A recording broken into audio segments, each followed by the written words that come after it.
क्या कोई चीज़ ग्रेविटी को कैंसिल कर सकती है? क्या ऐसा हो सकता है कि कोई इंसान हवा में बिना किसी इंजन के बल्कि एंटी ग्रेविटी का यूज़ करके उड़े? ये सभी चीज़ें सुनने में काफ़ी अजीब और मिस्टीरियस लगती हैं, और ऐसा है भी। एंटी ग्रेविटी का मतलब होता है कि ग्रेविटी का असर ना होना।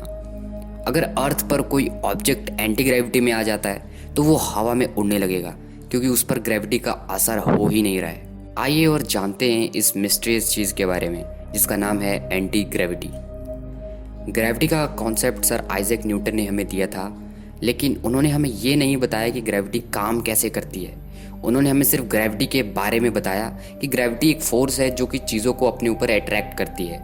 वो थे प्रोफेसर एल्बर्ट आइंस्टाइन, जिन्होंने हमें ग्रेविटी कैसे काम करती है इसके बारे में बताया। उन्होंने अपने जनरल रिलेटिविटी में पूरी तरह से इसे साबित किया कि ग्रेविटी कैसे काम करती है। उन्होंने बताया कि जिस भी ऑब्जेक्ट का जितना ज़्यादा मास होता है उस पर उतना ही ज़्यादा ग्रेविटी फोर्स होता है। जैसे मास पर अर्थ के मुकाबले ग्रेविटी कम है, लेकिन जुपिटर की ग्रेविटी बहुत ज़्यादा है अगर हम अर्थ से कंपेयर करें तो, और सन की ग्रेविटी अर्थ से बहुत बहुत ज़्यादा है। यही कारण है कि सारे सोलर सिस्टम के प्लैनेट सन के चक्कर लगाते हैं, क्योंकि उसकी ग्रेविटी बहुत ज़्यादा है।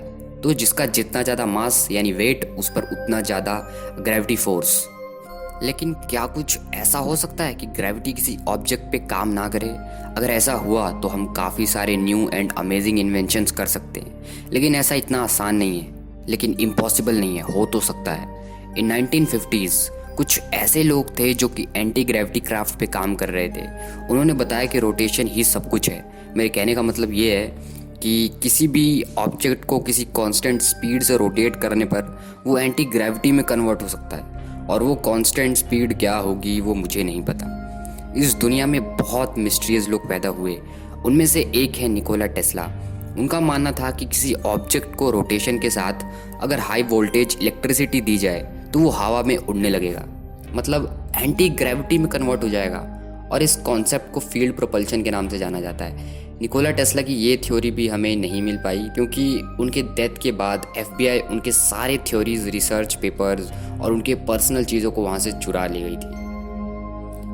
मुझे लगता है कि आज के लिए एंटी ग्रेविटी के बारे में इतनी बातें काफ़ी होंगी, सो अब टाइम हो गया है कि इस वीडियो को ख़त्म किया जाए। अपने अपने व्यूज़ कमेंट में ज़रूर शेयर करना एंटी ग्रेविटी कॉन्सेप्ट को लेकर। ये एक बहुत अमेजिंग कॉन्सेप्ट है, और मैं एक और मिस्टीरियस वीडियो को बनाने जा रहा हूँ, तो उसे देखने के लिए इस चैनल को सब्सक्राइब जरूर कर लेना, क्योंकि मैं ऐसी और वीडियोज़ इस चैनल पर डालता रहता हूँ। Bye bye.